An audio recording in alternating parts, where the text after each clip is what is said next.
Welcome back to the program. Now, Nigeria's challenges are indeed myriad, from rising cost of commodities to a weakening currency to security. But there is hope on the horizon as government, puts in place, initiates, better still, measures to address this. So we could talk about the announcement of the plans to implement the AII Report, and of course, the constitution review by the House of Representatives, which has drawn some reactions from Nigerians who have said that, because they have said that it's going to take 1 year before the draft review will be ready, then you might as well be window dressing rather than being serious about cutting cost of governance and restructuring.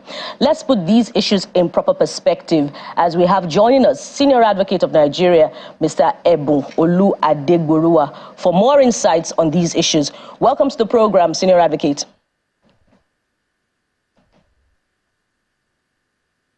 Good morning. Thank you for having me. Good morning, sir. It's good to have you on the program.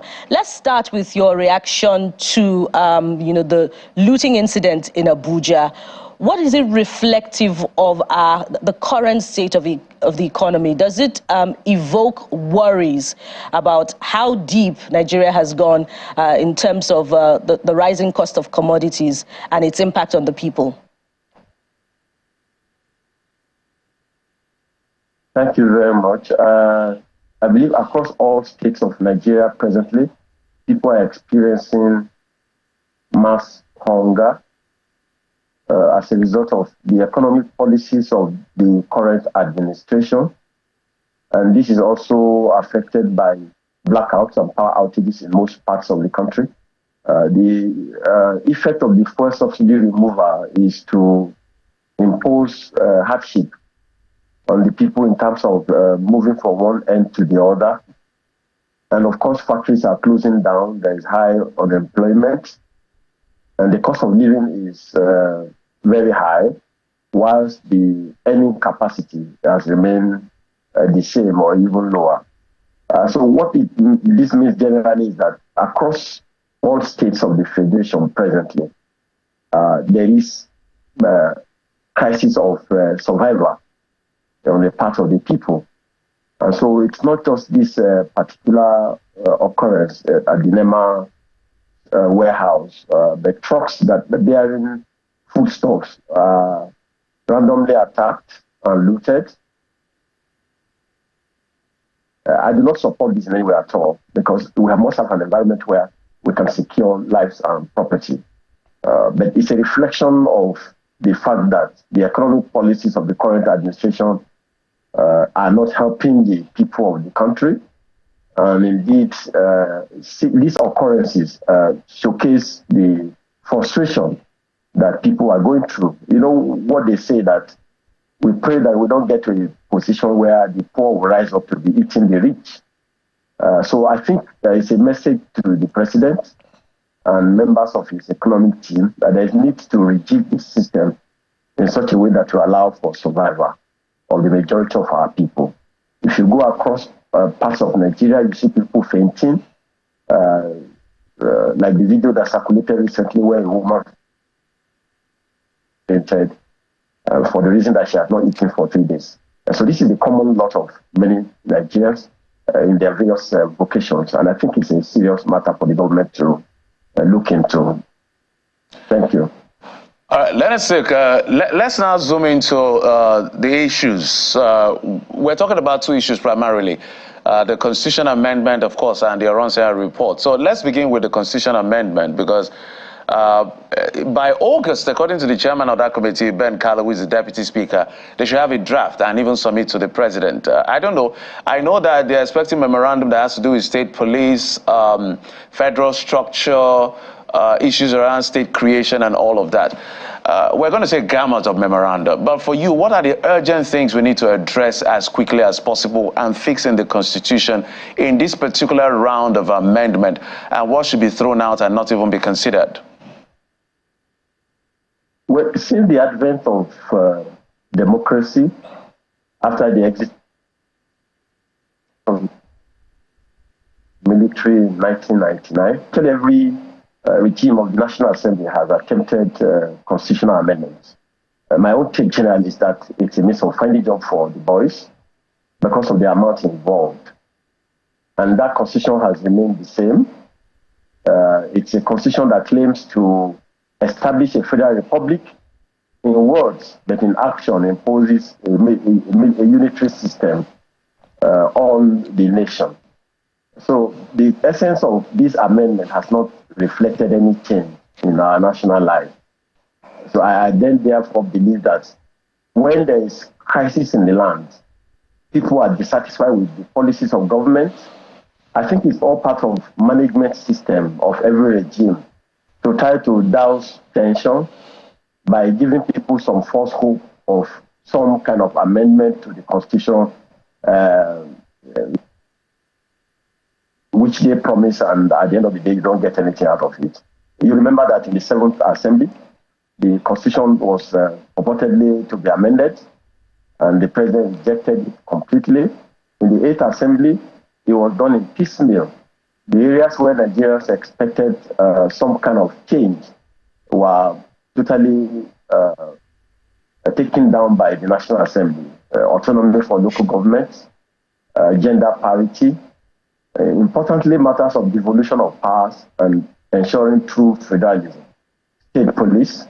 Those matters were thrown out because for every government that gets into power, for me, I think that the allure of power, the tax of office, seems to dull the senses of these agitations. For instance, I mean, with all due respect, the current president of the Federal Republic of Nigeria, Senator Bola Ahmed Tinubu, throughout his lifetime was an advocate of true federalism. While he was in Adegboruwa, while he was governor of Lagos State, and even as national leader of his party, every time the president had occasion to speak, he was always talking about true federalism, devolution of powers. It's almost a year he's in office. You haven't seen anything that gives the impression that this is going to be achieved in any way at all. So I am a little bit worried about these amendments, having regard to our history from the period when we entered this particular democratic experience. So it's quite encouraging for the people of Nigeria to understand that the National Assembly is setting out to amend the Constitution. But when you look at the challenges faced with that assignment, you then probably want to think twice. For instance, in the House, they have about 47-member committee. In the Senate, they have about 45-member committee. You have to travel around the entire country to listen to people. So when you say a draft will be ready by August, of course, you know that unless they don't want to do a serious job, nobody can amend the Constitution within that period of time because of the procedure that it will take to achieve such an amendment. But speaking generally, I think that what we require is a new Constitution because that Constitution contains too many fallacies and inconsistencies that an amendment cannot resolve. Because to amend is just to alter some provisions or modify existing provisions of the Constitution. But I think that what Nigeria requires is a kind of dialogue, a conference where we sit down, agree on the terms of our existence, agree on the mode of devolution of our sharing of resources that this current assembly can deal with in terms of amendment. Even though I remember the deputy speaker saying... It's encouraging to say that... Right, pardon me. I remember the deputy speaker just a few days ago saying the draft will be ready August 2025.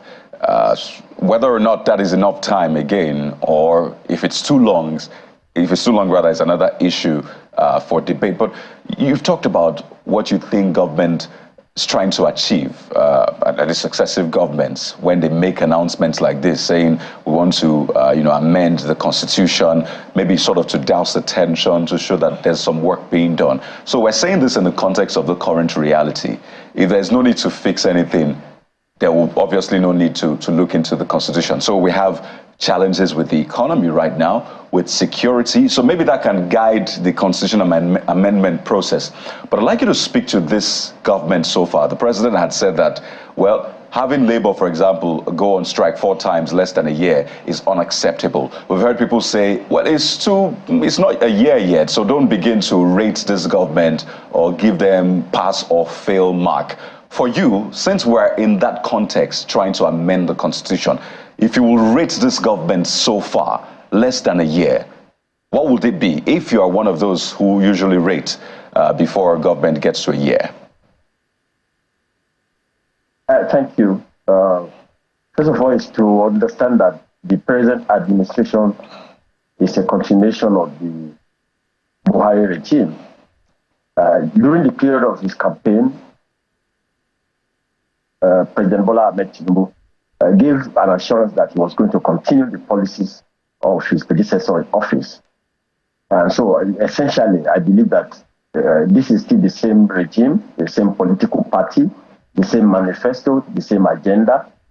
And so I do not really think that Nigerians should expect anything different from this particular government from the previous regime. But having said that, the government was inaugurated in May 2023, and we're now in March. It's almost a year. You remember the president said he was well prepared for this job, and he didn't require anybody to pity him that he was well ready for the job. So I think it's enough time to really assess the government. And you start that assessment from infrastructure, for instance, and the most basic of which is power supply. You know, we had more grid collapses in these few months that the president has been in power. If you travel always in blackouts, and so you see the challenge that our nation is facing. Companies are closing down. I made a request for an order for chairs to be supplied to my office recently from a company in Lagos. Less than 2 weeks thereafter, I got a message from one of them asking for assistance for employment. And I asked what happened. He said their factory is closed down. They get orders today. By the time the customers pay, by the time they produce, the price it has changed. And it's difficult for them to survive. So they close down. And that's the story of most manufacturing entities in Nigeria. So I believe that infrastructure-wise, power is basic to the existence of any economy. The amount of money we spend in generating power in our offices, in the schools, in the banks, in the factories, in churches, in mosques, even in government house, it's mind-boggling. And unless we resolve the issue of power supply, I mean, it's just like singing some kind of lullaby for people to dull their senses. And this has been done in Abia State. You know, recently we saw the commissioning of the independent power plant, which is now powering almost the whole state. So it is possible, really, to have power supply in Nigeria, you know, except for a government, of course, that doesn't have the capacity or willpower to do that. They talk about road network. Both traveling on the road is difficult because the roads are bad. Talk about aviation. The cost is prohibitive. You can't even travel, you know. So when you talk about infrastructure, this government has not done anything, in fairness. And then, well, senior advocate, if you're still there, it appears as okay. You know, look at him. Continue, sir. Continue. Yes. So I think about security. You know, because the primary purpose of government is to protect security of people's lives and property. Look at Plateau State. Look at Kaduna State. Virtually in every part of this country, it's difficult to move around. There's fear. There's so much threat to people's life and security. So in terms of that, the government is not doing anything, or at least has not been able to do more than the previous government. And so once there is no security, then of course you can't talk about economy. You can't talk about investment. People are leaving their farms. You know, the crisis between the herdsmen and farmers is not being resolved. You know, people are not being prosecuted. People are not being arrested. So it's still the same old story as existed in the past regime. Then you talk about education. You know, virtually everybody is in private school. The public schools have more or less collapsed. The infrastructure is not changing. The salary of lecturers are not being reviewed. So there's no motivation. That's why everybody is existing, and the same thing with the hospitals. The doctors are leaving in droves, because indeed the issues addressing their welfare and survival are not being tackled correctly. So if you assess this particular government, you see that, it's a continuation of the crisis we had with the past 8 years of the Buhari regime. And on top of it, everybody is asking, are we in the Federal Republic of Southwest? The AFCC chairman is from Southwest. The CBN governor is from Southwest. Immigration Southwest. FIRS Southwest. Everybody occupy any position in this country is a Yoruba man. If it was done in the past regime and we all hit against it, this should be the occasion to correct that. We're not in a republic of, if the president is from the Southwest, but I don't think that's a reason why we should concentrate all appointments within that particular region. And this is why there's a constant agitation from other regions, because it's only when your man is in power that you are likely to have an assurance of any reasonable appointment. So I think this particular government should correct that to ensure that Section 40 of the Constitution, talking about federal character, is properly reflected. And when we're making appointments, we should look for capable people from other parts of the country. I'm a Yoruba man, yes, but I don't think it is proper that we give the impression that once your person is in power, then virtually every appointment should go to that particular region. We should spread it around so that we can reduce the agitation. Speaking of what can be corrected, I'd like to take you back to the subject of constitution review. 60 parliamentarians, lawmakers have proposed that Nigeria adopts the parliamentary system of government. And in relation to that also, there's also another proposal from the House that there should be the creation of 3 states in the Southwest, 3 additional states. I'd like to, to pick your minds on this with regards to the character of this assembly, which many have said, look, does not give cause for hope that any meaningful thing can be achieved with constitution review. I'd like you to speak to that and also to these propositions from the House of Reps. Honestly, we had this parliamentary system of government in the past. And I think the experience was that it was not properly representative of the various interests represented in Nigeria. The cosmopolitan nature of our country will not permit a parliamentary system of government. We don't have any problem with presidential system of government. It is the players of that system that are not making it attractive or practicable. Okay. Assembly, whether in the executive government. We say the challenge we have currently is the constitution and then the players of that constitution. So the first thing is to write a new constitution that will be representative of the people of Nigeria, and then specify the various functions of the federating units in terms of resources, in terms of allocations, in terms of employment, and in terms of appointments rather. Otherwise, even if you implement a parliamentary system of government, you still have to amend the constitution to achieve that, and that, of course, will still take us to square one, because we'll have to start learning all over again. We've gained a lot through the period of experimenting with presidential system of government in the few years that we've had that. We should take advantage of that and consolidate upon it. I do not think, honestly, that the challenge with our democracy in Nigeria is the type of government that we're operating. It is that the people who will elect to represent us, whether in the National Assembly or in the presidency, are not following the tenets of the expectations of Nigerians in terms of our democratic experience. So even if you go back to parliamentary system of government, it's still the same people, the same politicians, the same godfathers. So they will still bring the same challenges we have because they are not playing according to the rules. They don't follow the system of their political party in terms of their constitution in electing leaders. They do not follow the system prescribed in the constitution, for election of representatives. It's still the same INEC that will conduct the elections for parliamentarians. So I don't see any difference between parliamentary or presidential system of government. It is to change the constitution and then to ensure that institutions of it have capacity to function in the way that the constitution has enabled them. All right, let us say, I know you mentioned change of constitution like a couple of times. So I don't know how you intend that to be executed because people are a bit confused sometimes it works. But I know that your colleague Olisa Agbakoba had made a proposition that the Constitution is not an act, it's a schedule attached to an act. So if we rely on Section 4, Subsection 2 and 4 of the Constitution, we can simply detach the schedule from the act and propose and replace it with a new Constitution. Is that how you want it to be done, or there's a better way? Yes, I just want us to recall the circumstances leading to the current Constitution we have. General Abdulsalam Abubakar took over power after General Sani Abacha. And then he appointed, selected some persons to write a constitution for the people of Nigeria. And after they did that exercise, he then appointed other people to then review it and come up with a document.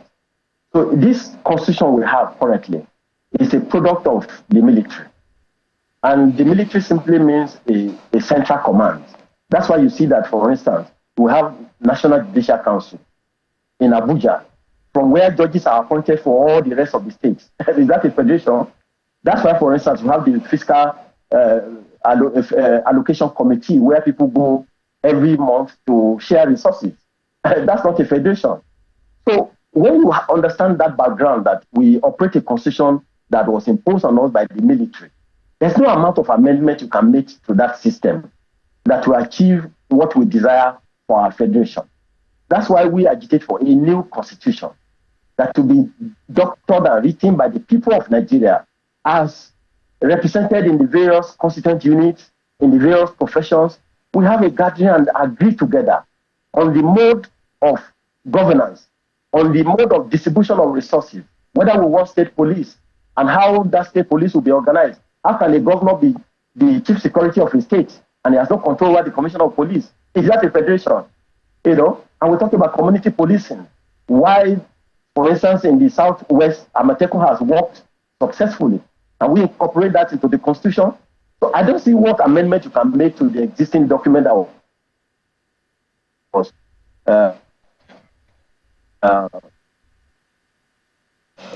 network. Imposed not to require for our new capture the essence of our togetherness. Well, Senior Advocate, we need to amend this connection as well, because it's giving us a tough time getting the conversation through to you. But one of the big topics, again, which we also need your opinion on, is the AII Report, which is like one of the biggest things in the news now. And you've talked about some of these things, how you believe it might just be a ploy again by governments to douse tension and the rest. Lots of opinions have been shared about this, but I wonder what you think. For some, they think it's outdated. We need to upgrade it. Some other people think, oh, long overdue, finally, let's get this done. For some other people, they fear job losses eventually. What is it for you, Senior Advocate? Thank you, sir. The AII Report talks about merging some government agencies and parastatals for the purpose of cutting costs and also effectiveness. I think the experience we have had from the COVID-19 pandemic is that a lot of things can be done, you know, with the aid of technology, and governance can actually improve through that system. So from that background, I do support such a report that will lead to cutting costs and, of course, probably achieve greater effectiveness and avoid wastages. But having said that, if the president is to implement that report, then he should also, you know, make it holistic. For instance, look at the ministries. You know, the president came and added existing ministries, which is really against the spirit of cutting costs and avoiding wastages. So I think the president may also look into any opportunity he may have in terms of cutting costs within the cabinet, you know, in that regard. Secondly, is also the issue of legislation. Most of those agencies are backed by one. Well, it appears that the network is definitely not our friend in this conversation so far. Senior Advocate, pardon us, would really must end it now. Yeah, we really must end the conversation now because the network has not been friendly. But we'd like to thank you very much, Mr. Adegboruwa. We have some reactions coming in. Kade, do you have them? Oh, yes, indeed. But we'd like to thank you so much, Senior Advocate. We hope that you could join us in person. We understand you have to go to court, which is why we had to do this virtually. But thank you so much for your insights on the show. We look forward to doing this again. Thank you for having me. All right. So we have some of the reactions. I think this is coming from WhatsApp. Yeah. This one says, good morning. I quite agree with the senior advocate on his submission. No, there is no need of constitution amendment at the moment. But what we need is to allow the people have their own opinion on the constitution amendment at the moment. The current constitution itself is supposed constitution and us, or maybe he wanted to say imposed by the military, then before handing over to civilian government. This is from Alala in Port Harcourt. And this one is from engineer Dr. Ajibola Tijani, and he says, Mr. President's comment in Qatar should be seen as a boost to investors and an assurance that it is no longer business as usual. The fantastically corrupt, evil, well, not civil servants, among the patriotic civil servants will demand bribe from them, and Mr. President knew this. I love that message, and it was an honest comment from Mr. President. Our civil servants are not evil. So the context was the evil. He said there are bad eggs within the Yeah. So he was trying to say that I think the evil servant among the patriotic. So I think every civil servant this morning should say, I pledge to be civil. Civil. Not be evil. This one is about the video which made the rounds, the looting of that warehouse, the Agri Department warehouse. It says, in a country where minimum wage can't buy half bag of rice, what do you expect? The ministries of agriculture must work to bring down the price of food. And that's Odin's. Yeah, and this is on corruption. Lucky Ekwedaya from Port Harcourt saying that we certainly don't need to assure investors we're fighting corruption. People will know when we commence the fight. I think I totally agree with that particular submission. But, you know, the president has to speak, because somebody said if you have to explain and defend the fact that you're a lady, if you're a lady, then you're not a lady. That's what he's saying. So we should all... If you're in court, you have to defend. You're closed mouth. Well, maybe in this modern time. Well, so many things that we have to defend, but this has been a productive conversation to the extent that it's a strong reminder for the Bola Tinubu-led administration that he, the president, and, you know, the officials in the last 2 decades of the APC have been the strongest advocates of true federalism. So if this constitution review doesn't sail through, then it would have been a missed opportunity to leave their own legacy behind. Speaking of amendment, up next is that conversation on how to amend our database such that we can have an effective information management system. Stay with us. We'll be right back.